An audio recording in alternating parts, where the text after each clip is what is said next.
재정의 적극적이고 전략적 운영이 민생 경제에 실질적 동력을 제공할 수 있다라는 점이 연구 결과로 확인됐습니다.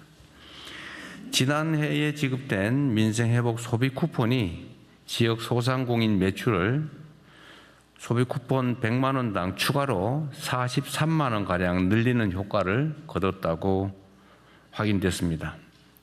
100만 원의 재정 투입을 통해서 총 143만 원의 경제적 효과를 거둔 것입니다. 1차적 효과가 그런 것이겠죠. 다시 2차, 3차의 효과도 있을 겁니다.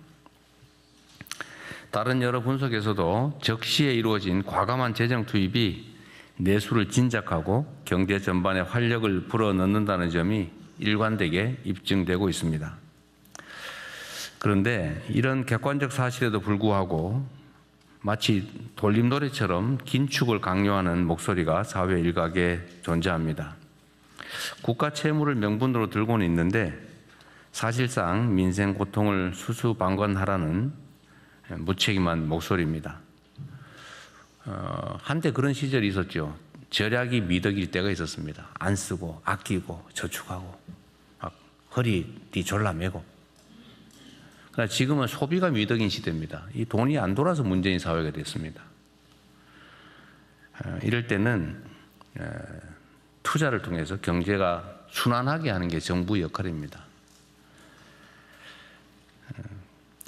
그리고 우리나라의 실질적인 채무, 국가 채무, 그러니까 명목상에 실제로 자산은 얼마가 있냐, 채권은 얼마가 있냐, 또 채무가 예를 들면 100만 원인데 채권이 90만 원 있으면 실제 빚은 10만 원 정도인 거죠.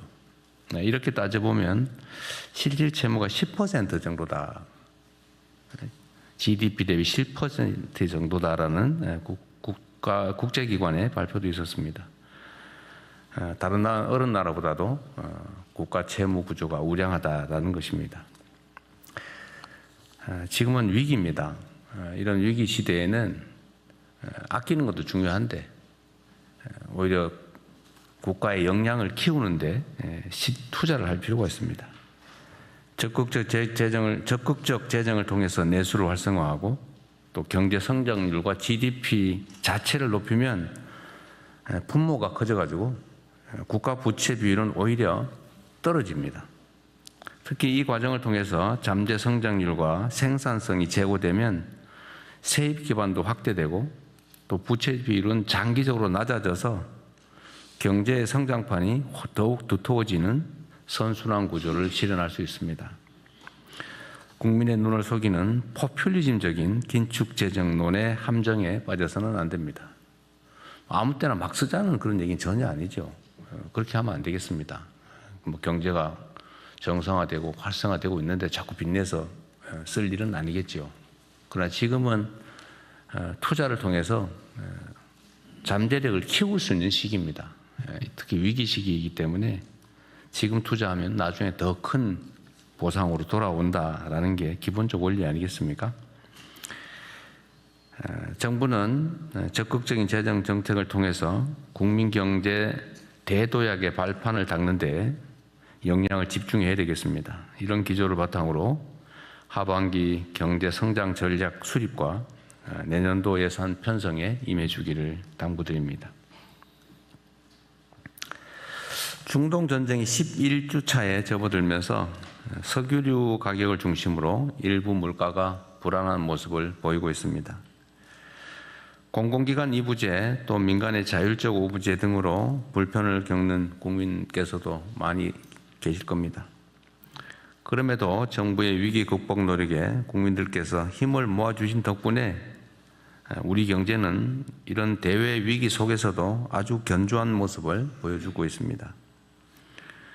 수출은 폭발적 증가세를 기록하고 있습니다. 자본시장 역시 역사적인 성장세를 시현하고 있습니다. IMF 외환 위기와 코로나 국난을 이겨낸 우리 대한국민들의 강인한 재력이 다시 발휘되고 있는 것입니다. 아직 전쟁의 출구가 보이지 않고 전쟁 이후에도 위기는 계속될 것입니다. 정부는 국민 경제에 대한 충격 완화와 함께 전쟁 이후 산업경제 질서 재편에 선제적으로 대응하겠습니다. 민생안전 방안도 다각도로 추진할 것입니다. 지금까지처럼 정부를 믿고 위기 극복 방안에 적극 참여해 주시기를 부탁드립니다. 우리 국민들의 삶의 실질적 개선이 국가의 책임입니다.